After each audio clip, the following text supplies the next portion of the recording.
We're facing, enormous pressure to go to war with a country that's not Iraq, that's actually more powerful than Iraq. But to the extent you can kind of characterize it using publicly available information, what is the current strength of Iran, do you think, as a military power? They still retain significant conventional military capabilities, a effective missile force.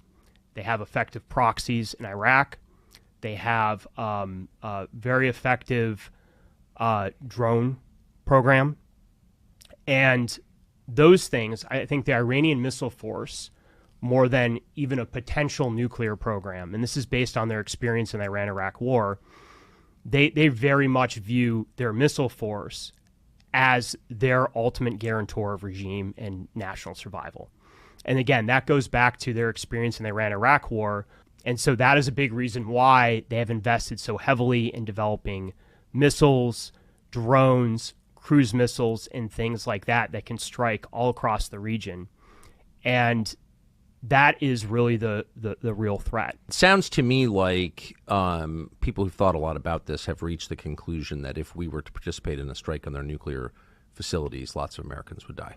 There's real potential to that. Again, you can't, there's a saying in the military that no plan survives the first contact, and it's largely true that no assumptions survive the first contact, but right. It's still a significant risk that could happen.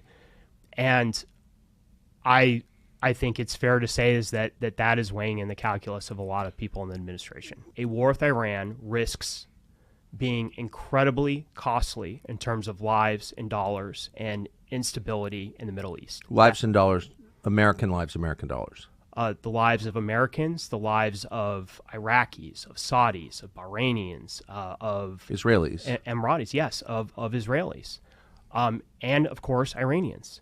It could be an incredibly costly war, and I think that is very obvious to anybody who's been watching the region for a while, and I think that's why over the last few years you have seen certain countries in the region change some of their positions on how they want to engage Iran.